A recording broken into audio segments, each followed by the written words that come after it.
Hi, I'm Kevin O'Connor, and welcome back to Ask This Old House. We are out on the road solving your home improvement projects. Today, we're going to help a homeowner replace a rotted windowsill. And I'm going to help a family that's tired of dragging a hose all the way around the house. We're going to install an outdoor faucet right here. And then we're going to ask, what is it? Well, guys, you might laugh at this, but I saw this the other night on a website.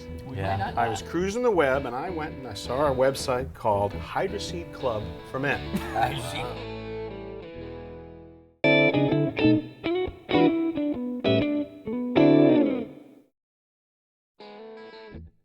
Kenny's windowsill is over 50 years old, and he's recently noticed that it feels like a sponge. I noticed it was rotting from end to end all across. That rubber flashing was only a temporary solution, and Kenny's not sure where to turn from here. This repair is probably beyond my skill level. We'll show Kenny how to get that old, rotten windowsill removed, and we'll teach him how to fabricate a new one that will resist rot. All right, let's get started by removing all of this soft flashing. See the condition of the sill underneath. Oh, that's really on there, isn't it? Yep. Oh yeah, you got a big hole.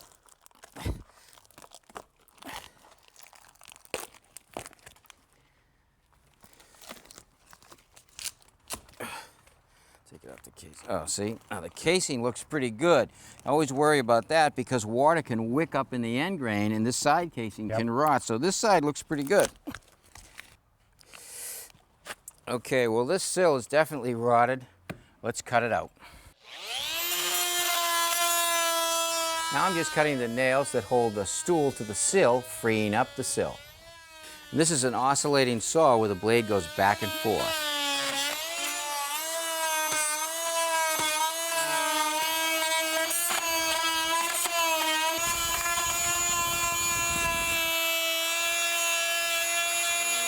Now we just cut the siding under the sill to free up the sill. All right, Kenny, take the reciprocating saw. I want you to cut out the center section of the sill. Stay about 2 inches away from the side jam. Push right down with the tip of the blade. Push it right down. When the tip of the blade is lower than the stool, I want you to push the saw up at the same time just down. There you go. Back, rock it up and down. Push the blade in. All right, that's good right there. Now pull the saw out. I want to tip it upside down.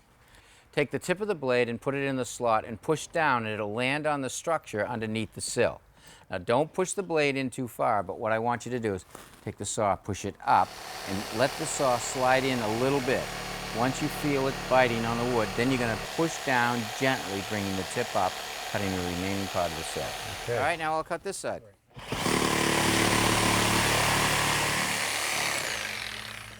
All right, it's loose. Now I got to see if I can pull it out. I want to pull it this way. All right, that's not coming out. I'm going to go after this side using my flat bar. So what I'll do is I'll put a screw right into the face of the sill. Bring it down so it's almost bottoms out. All right, now I'm going to use my flat bar, hook onto the screw, see if I can pry the sill up. Same thing on the other end.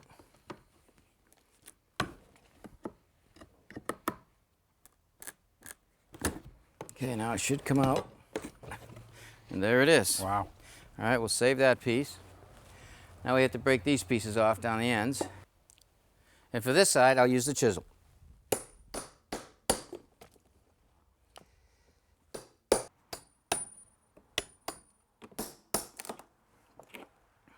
You want to get the left side, Ken? Sure. Now I have to get these nails out of here using my end nippers so we can slide the new sill into position.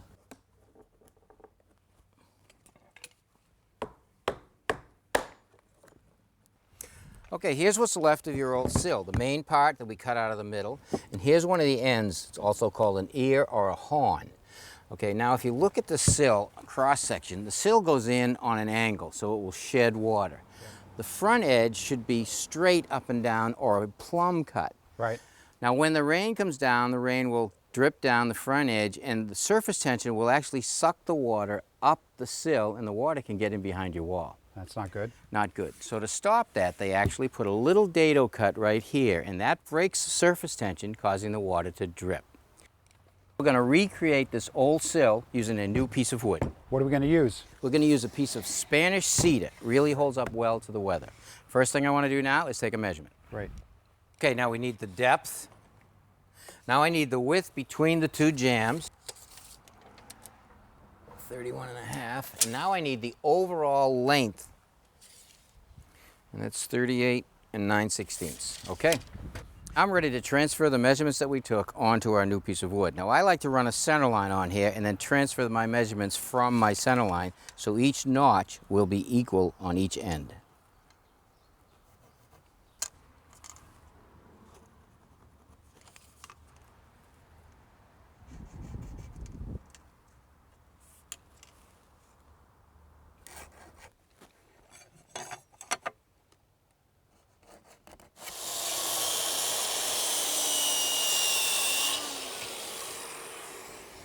I've used a piece of the old horn off the old sill to mark for our new horn. It gave me the angle and the depth. I'm now going to use it to set my saw for the angle that I need to cut.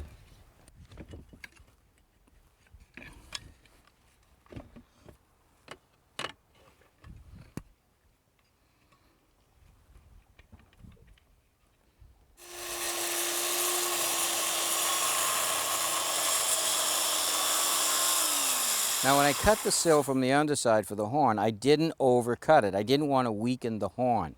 So now we have to finish up that cut on the face side using the handsaw. You want to cut that, Kenny? Sure. Good. Down there. What we need to do now is put a dado cut right down the leading edge to break that surface tension of the water. Spanish cedar is a soft wood, so the grit of the sandpaper shouldn't be too coarse. We're going to use a 120 or a 150. Anything coarser could damage the wood and you won't get a flat surface. Before we install the sill, we're going to spray all sides using a water-based primer.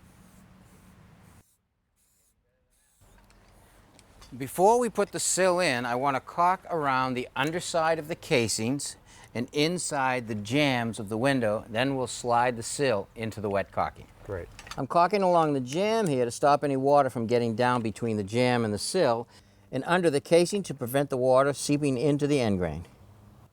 All right, and let's just slide it in there.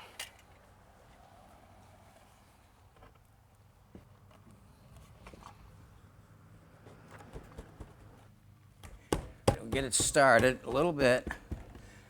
I don't want to push it in yet because now I want to inject some foam in there before I push it up. Now the foam is actually going to do two things. It's going to insulate under the sill, and when the foam expands, it's going to start pushing the sill up and holding it in place.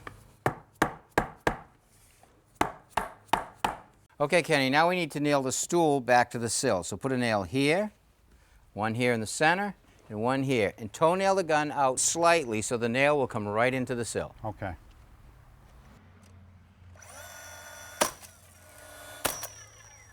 Okay, that's good. Now all I want to do is run a thin bead of caulking right between the sill and the stool. Okay.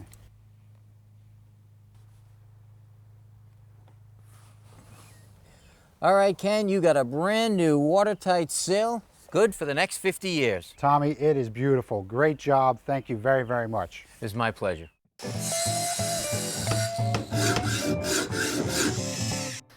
All right, guys, it's yellow. No, wait, it's blue. It's both. And it wiggles and jiggles like Jell-O. What is it? Well, guys, you might laugh at this, but I saw this the other night on a website. We Yeah. might not I was cruising the web, and I went and I saw a website called Hydroseed Club for Men. Wow. Now, this is actually filled with hair follicles, and you can order it any way you want it. You can get it blonde, brunette. Brunette makes me feel a little bit smarter. And then you can get it with straight or curly. And so with this, you just lay it up on top there. It actually seeds over time. You need about 6 weeks, and I think it'll grow up beautiful. Yeah, really makes you look smart. You don't need this yet, but you will. Already an improvement, Richard. You are so far out. You know what? Listen, I give these to my clients, you know. They have a problem with a leak in the roof or something like that, and what do I do if I'm on vacation? I don't want to come back and fix the leak. That's right. Well, why didn't you build it right in the first place? That's Hey, right. wait a minute. They don't have to get up in the ladder and fix the leak. They get in the attic and say, oh, it's leaking right there. So they throw it up, they get in the hole, it swells up, no more leak. Temporary fix by Silva Brothers. Hey, guess what? You're gonna have a lot less clients if you start passing those things out. Guys, I have to admit, I have a problem. No, necessary. I'm like everyone else when it comes to a home improvement project. I need a nut, a bolt, a screw. I go down to the hardware store. I always come back with the wrong one. You got the nut part figured No out. more. Okay? Flatten that out, and whatever you need to get, like this bolt and nut, Yeah, washer, carriage bolt, yeah. push it down It's in. like a mold. There it goes, perfect mold. Take it out. You bring it to the store and you go, sir, I need one of these. I don't want to shoot holes in your theory, but why don't you just take that with you? Oh, Yeah. Yeah. that'd work. Yeah, I think it'll work a little job, better, buddy. Roger. All right, guys. Listen, it's actually got a practical application, not just silly stuff. These are cleaners, all right? Now, let's say you've been noshing on a donut over your keyboard instead of typing like you should have been. Well, this is to actually clean up all the crumbs. You just press it in there, and it goes into all the little nooks and crannies. And man. they got a yellow one for electronics, and they got a blue one for your car, for say like the air conditioning vents. This won't. That one would work for Yeah, me. well, well, you, Oh, you no, no. probably need both. Stick with the blonde. Roger, I know how much you like your gardening, so you've got some ideas for keeping us all in the garden if we've got some limited mobility or just aches and pains, right? Face it, Kevin, we're all getting older. It gets a little harder to get out and do that gardening work, doesn't it? I'm not getting any older, man. Well, here's a great thing for you. This is a rolling garden cart. You can actually sit on it, spin around, pivot. You can take it right into the garden, and look, it even has a storage area underneath. Nice. Looks pretty beefy, too. Yep. Now, a little simpler one over here. This is a rocking one where you'd sit on it, rock and lean forward. The thing I like about this one is storage on the sides while you're working. For me, it's kneeling. Getting up and down is really hard. This kneeler is great. You can actually put your arms on here, brace yourself, lower yourself down, and get right into the garden. And you've got a little pad there on the bottom. All right. And when you're done, arms help you lift up. Get you right into the garden, but only so far, right? This garden's pretty deep. And that's why we have these tools. This is an extended claw. See how long it is? Without bending or reaching, you can get way into the garden. Now this tool has a fixed length. Other tools you can buy are telescoping, which means you can adapt them to whatever length you would like and go to work in the garden. So you're thinking about reach and our creaky knees. What about all the handwork that we've got to do in the garden? Now the wrist is a tough area. You have arthritis, tendonitis, and just general lack of strength. And that shows up a lot when you're gardening with a hand trowel. You're trying to drive that into the ground and lift, and all you're using is your wrist. So the solution? Tools that keep your wrist in line with your arm so that when you're doing this, you're using your arm for strength. So this big sweep in the handle is an ergonomical design, and it's actually nice and beefy to grab onto. I like these. Some tools come with an adapter. This sleeve right here goes over your arm. Now look at that. When you're working this tool, you're using your whole arm, and it's nice and straight. So knees, wrists, what about the back? 'Cause mine's already starting to hurt. That's the biggest problem. But what they do is they make adapters for your existing tools to help you with the back. So instead of being down like this, you put this adapter on, and now you're upright, so you're not bending that back over while you're working. Put it on a shovel, put it on a broom or an existing rake, no A rake, problem. anything, works well. Bulbs, is that what these are for? Exactly. Think about planting a bulb with this bulb planter. You got to get down, push that down into the ground. If there's rocks there, it's going to be really hard. This one here, very simple. With a straight back and a strong leg muscle, we just drive this into the ground, lift it up, drop the plug. So a nice collection of tools that'll keep anybody working in the garden. The easier we make gardening, the more fun it is. All right, I like it, Roger, thank you. You're welcome. I like the buggy. Can we put a motor on that thing?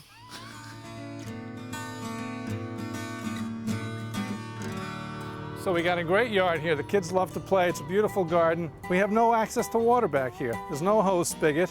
To get water, we got to go all the way back here. Let me show you what we got to do. Got to go all the way through this shed here. Come on, let me show you.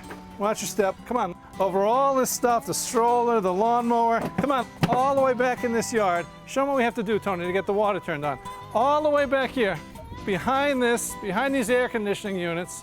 All the way back here. Okay, turn the water on, Tony. Okay, then we gotta go back this way. Make sure the water's not spraying stuff. We gotta run, hurry, hurry, all the way to here. Hurry up, Tony, come on. We gotta find that hose, quick. I got it. Richard, surely you can help us. All right, David, what we're going to do is get you an outside garden faucet somewhere on the side of this building right here. Richard, that'll be great. That way we could water everything in the yard. We could hook up the sprinkler. I wouldn't have to run around.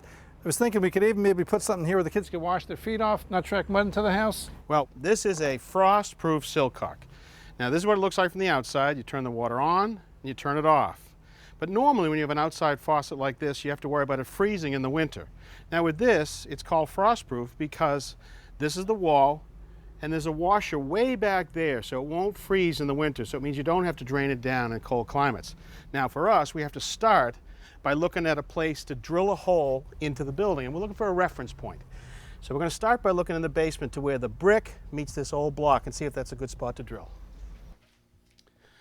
All right, down here in the basement on the other side of that wall. Now I never want to drill blind. I always want to know where I'm going to drill into, so I'm going to look for some reference point. If I drill blind, I could come into the end of a joist, maybe a pipe or a conduit. Now in this case, we saw the brick and the block outside. And when I look right here, it's perfect. I can drill right here and there's nothing in the way. If I didn't have that, I'd have to look for some other reference point, a pipe or a conduit or a wire. We're good to go. Let's go drill that. All right, so here is our brick and our block. Right at that point we saw inside. Now this trim piece is about 7 inches, and I'd like that faucet to be right in the center. So if I mark it at 3.5 up, there's our spot to drill. Now with a pilot bit, I want to go in level.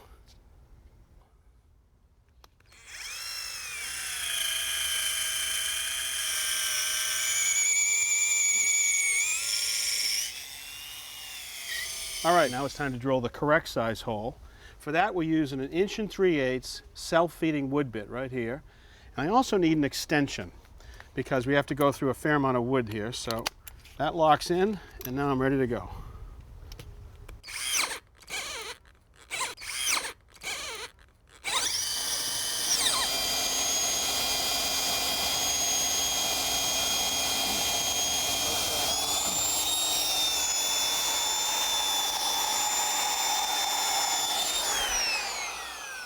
All right, so there's a perfect hole right where we want it to be. Great. Well, that's great, but where are we getting the water from? Well, I'm going to actually tie into that original faucet on the other side of the building right here. So we're going to come from this point, run underneath the bottom of these joists right here, attach it right to the side of this beam.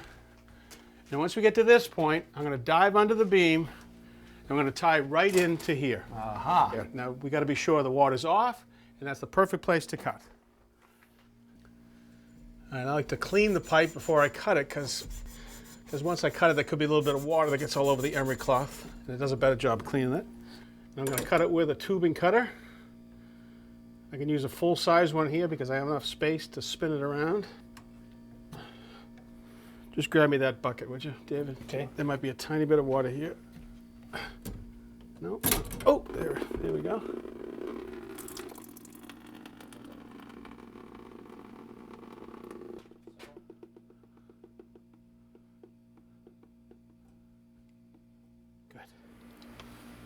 All right, I'm running this horizontal line and I'm tying them into these bell hangers. These are copper hangers. And there was a clip, and we just snug them up. Now as I run the water line back towards the water supply, I'm right up against this beam. And I could just drill through the beam itself, but I wouldn't want to do that. You don't want to drill through the bottom third of any beam. You don't want to lose structure. So I'm going to pop down underneath that beam and then pop back up. And anytime you do that, that creates a trap. Should I ever want to turn the water off or winterize the house, I put in a little drain valve right there so that water can drain out. Now we're ready to flux it and solder it, and we're ready to go.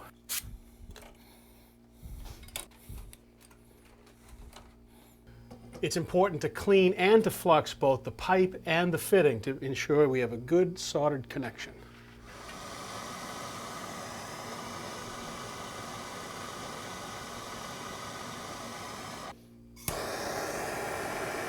When I solder, apply heat to one side of the fitting, wait for the flux to bubble, and then apply the solder to the opposing side. And the key is not to overheat the fitting.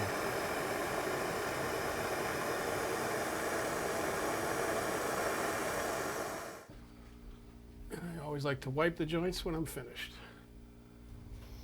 All right, now it's time to install our frost-proof sill caulk. I'm just going to remove the handle, that'll make it a little bit easier to install a couple of screws. And I want to have a tight seal on this hole, so I'm going to use a little bit of plumber's putty to just fill that back side of the hole.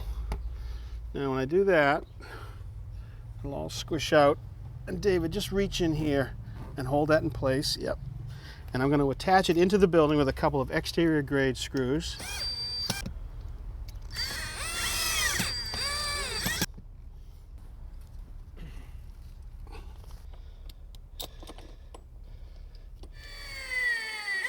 Now we make our final solder connections. This is the elbow that connects to the sill cock outside. All right, Dave, we got some water out back here for all the plants. That's great, Richard. We got the splitter here. Oh yeah. Goes up to this wand. I see you used a couple of my bell hangers right there to secure it to the building. And the boys got a shower. Now, look what we found at a garden center right here. There's some stones actually glued onto a mat so the kids don't have to stand in mulch. We ready to go? That's terrific. Hey, let's Come give on, it guys. a try. You ready? Who's in first? Come on, who's gonna get wet first? Ready? Hey, that feels pretty good. Boy, that felt great on a hot day. I bet. All right, so here is a standard outside garden faucet, also called a sill cock. It has a washer that sits right here. So in mild weather or warm weather, there's no problem. But in a cold climate, you have to worry because there's actually water that sits outside the building when this faucet is off. And that can freeze and split.